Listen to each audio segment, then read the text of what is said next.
जादुई सांप, शिकारी और चोर की नाकाबिल यकीन कहानी। एक ऐसा राज जो रोंगटे खड़े कर दे। पुरस्कार जंगल, अंधेरे में छुपी ताकत। कहते हैं कुछ जंगल आम नहीं होते, उनके अंदर ऐसे खौफनाक राज छुपे होते हैं जिन्हें जानकर रूह कांप उठे। काले साए वाला जंगल भी ऐसा ही एक जंगल था। वहां दिन में भी अंधेरा रहता था, जैसे कोई साया हमेशा मंडलाता रहता हो। और इस जंगल के बीचों बीच था वो तालाब। लेकिन ये कोई आम तालाब नहीं था। कहा जाता था कि जो इसका पानी पी ले उसे जादुई ताकत मिल जाती है। लेकिन इस ताकत के साथ एक खतरनाक अजाब भी आता था, और सबसे बड़ा खतरा था कालो। दूदू, कालो, सांप या जादूगर। कालो कोई आम सांप नहीं था।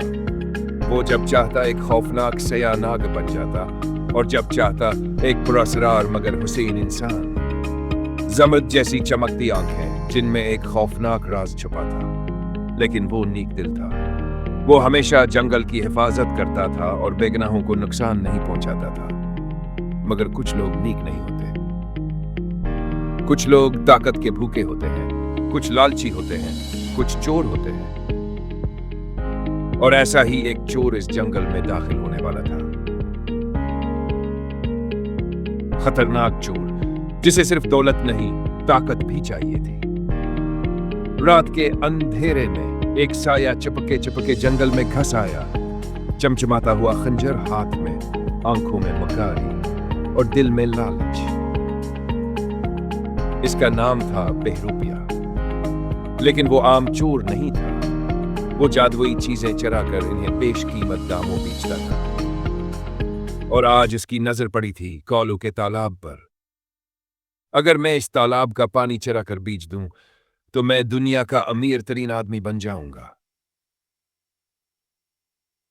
बहरूपिया ने खुद से सरगोशी की और आहिस्ता आहिस्ता तालाब की तरफ बढ़ने लगा। लेकिन वो नहीं जानता था कि ये जंगल अपना निगहबान रखता है, एक जादुई सांप।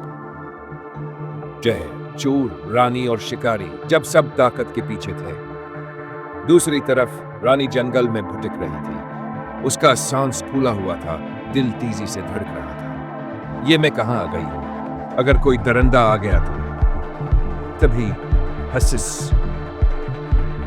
एक जोरदार सरसराहट गूंजी। रानी ने पीछे मुड़कर देखा और उसकी चीख निकल गई। सामने एक बड़ा खौफनाक सियाह सांप कंडली मारे बैठा था। मगर अगले ही लम्हे रोशनी का जबरदस्त झमाका।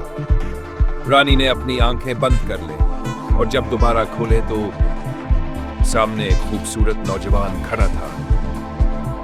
ये क्या हुआ? तुम कौन हो? रानी ने कांपती हुई आवाज में पूछा। मैं कालो, मैं सांप भी हूं और इंसान भी। लेकिन हैरत का वक्त नहीं था, क्योंकि टप टप टप ये घोड़े की टापों की आवाज है। कालो ने गुस्से से कहा, ये शिकारी आ रहा है, और सिर्फ शिकारी ही नहीं, चोर भी तालाब के पास पहुंच चुका था। पाए, तालाब के पानी की जंग, जिंदगी और मौत का खेल। पहली बार किसी ने तालाब पर कब्जा करने की कोशिश की थी। शिकारी ने नीजा तान लिया, चोर ने खंजर निकाल लिया और कालो ने अपनी जादुई ताकत जगा ली। तुम सबको यहां से जाना होगा। कालो की गर्जदार आवाज गूंजी। हा हा हा। और अगर हम ना जाए, हमें कौन रोकेगा? तुम? चोर ने जहरीली हंसी हंसते हुए कहा, हाँ, मैं रोकूंगा। रोशनी का जबरदस्त झमाका हुआ और अगले ही लम्हे कालू दोबारा एक खौफनाक स्याह नाग में बदल चुका था। हिस्स। चोर के चेहरे का रंग उड़ गया, शिकारी के हाथ से नीजा कर गया। ये कैसे हो गया? ये जादू है। शिकारी कांपते हुए बोला। कालू ने अपनी सांप की दम जमीन पर मारी। धड़र जमीन हलने लगी, दरख्त लड़ने लगे और तालाब के अंदर से रोशनी निकलने लगी। चोर पीछे हटने लगा, लेकिन इसका पैर फिसला और वो सीधा तालाब में जा गिरा। पानी में बलबले उभरे और फिर सब कुछ साकित हो गया। चोर हमेशा के लिए गायब हो चुका था। जिस अलविदा या फिर मुलाकात होगी। शिकारी खौफ से कांपते हुए बोला, ये कोई आम जंगल नहीं है।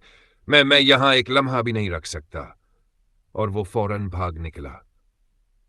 अब सिर्फ कालू और रानी बाकी रह गए थे। रानी ने निर्मी से पूछा, अब तुम कहां जाओगे?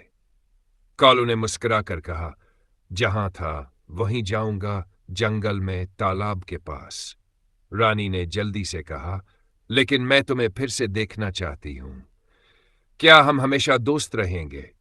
कालू ने मुस्कुराते हुए कहा, हां, अगर कभी तुम्हें मेरी जरूरत पड़ी, बस इस तालाब के पानी में अपना एक्स देखना, मैं आ जाऊंगा।